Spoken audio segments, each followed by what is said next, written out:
What's up everyone, the Sega Guru here, that's right, and today you will already know that one of my favourite horror franchises, or favourite horror game franchises, is the Resident Evil series. That's right, Resident Evil 2 being my all-time favourite, but that's right, you're going to probably say there has not been a collection on the Dreamcast that has brought together some of that awesome content and some of that awesome Resident Evil goodness until now. That's right, Shindougo has created this collection. This is an alpha version. There will be a version 2 coming at some point, but this is it as it stands.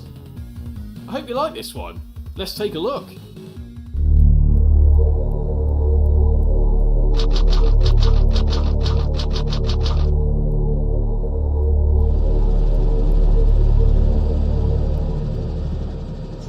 Alpha team is flying around the whole land. Oh yes, this is it. This is the Resident Evil or Biohazard, depending, what part of the world you're from or that you know the series as, collection for the Sega Dreamcast. And it even starts off with this so well known now, poorly acted Resident Evil 1 intro. Wow, I love it. This is how collections should start. Wow. This is great. So it's off to a great start. So yes, here we go. We're going to basically show that yes, it has programs, movies, music and pictures. The first bit being pictures. So pictures, you're probably going to say, what's the boring thing? Well, no, it does have the credits here, which is great to see, because you want to see who's credited for what they've done here. And then obviously there is the soundtrack section. That for me is great, and I think most people will probably agree, something we don't have a lot of in collections, but we do always have them in the Shindougo collections. The other thing is obviously the trailers one. I always love the fact that these are here, and it's even got the George Romero trailer.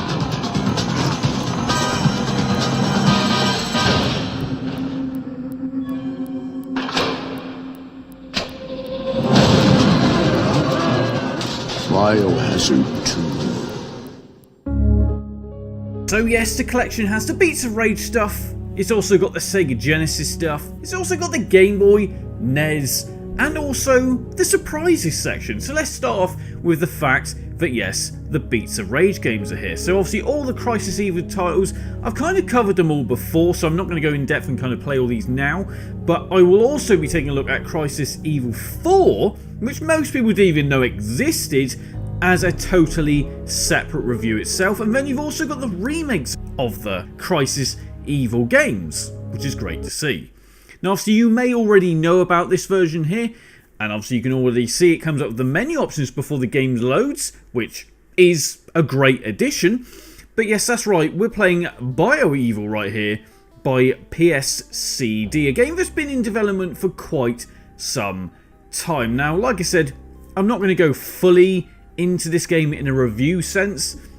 As you can see, it's emulating absolutely great. There's no dips in sound, there's no judders or anything like that. It plays exactly how it should be, because obviously it's using the best and most up-to-date Genesis emulator, which is great, because at the end of the day, stuff like Sega Genesis stuff really at this point should be working 100%, and as you can see, it very much is. But the point really is the fact that we're seeing a 16-bit Genesis version of Resident Evil. That to me is the thing that gets me really excited. But like I said, I've done a full review of this one before, or certainly a full review of the demo, or as it stands, so I don't want to go too in depth from there. As well as this, obviously we've got the Game Boy stuff here as well, which is great. Game Boy Color titles. Now, as you'll already know, Resident Evil 1 was the game that did actually get cancelled for the Game Boy Color.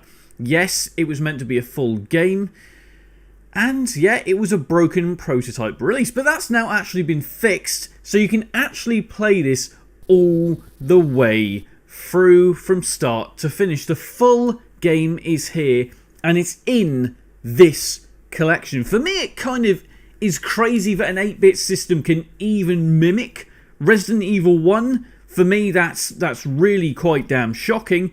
As you can see, it plays absolutely great. Audio's perfect. Controls are great. You know, you can't really expect this to play terribly, right? This really does play so well. And I've got to say, the scares are certainly there as well. Yes, like I said, 8-bit. But that doesn't, or you should really not take away from what it's actually trying to do here. There's also the options there, which is great because you can adjust the screen, which you may want to do. The options there. But I love seeing this. This is a great addition to this collection.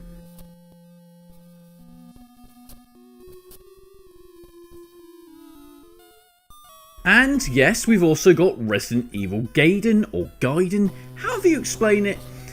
Yeah, and to be fair, to this point, or to this date, had never actually played Resident Evil Gaiden. Now, I think that's predominantly because the game's not that cheap. It's actually quite an expensive game, but it's great to see that it's here and present in the Resident Evil collection. I quite like the fact it's very different. It's obviously top down.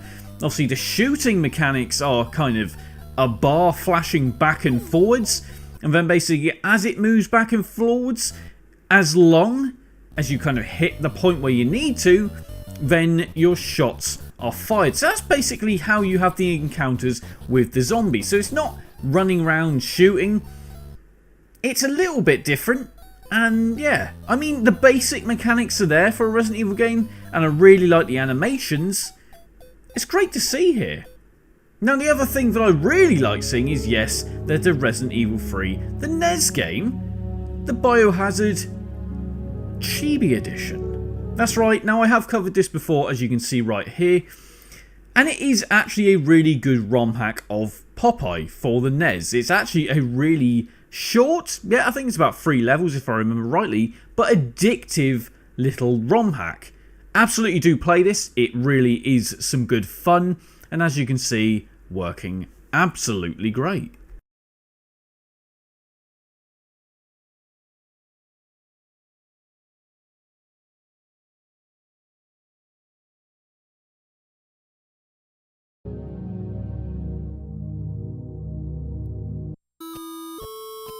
Now this is another homebrew of Resident Evil 1, but this time on the NES. Now this one doesn't quite have the polish that I think most of us would expect.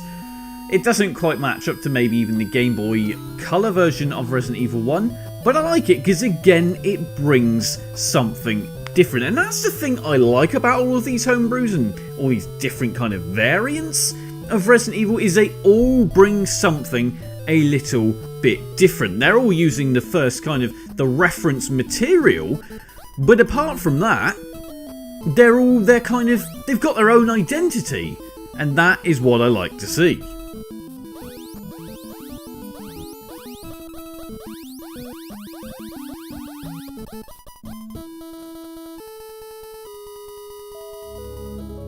Now, under the surprises, yes, that's right, we've got Sweet Home, and this is the translation of the title that really did kickstart Resident Evil. Now, this is quite an old game now, and I have to say, yes, this really was the inspiration for Resident Evil. All takes place in a mansion. Yes, that's right, there's demons, zombies, and more.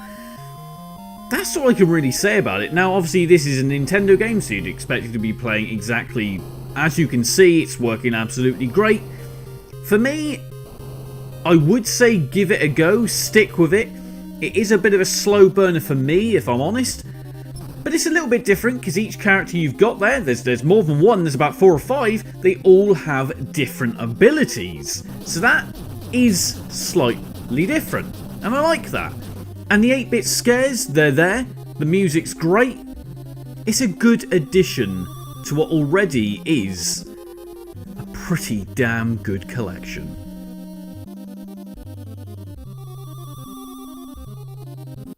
That's right, what a great collection that was. Now obviously, yes, Shindougo is working hard on a load of different collections, so do let me know what you think on this one. As always, like, comment and subscribe.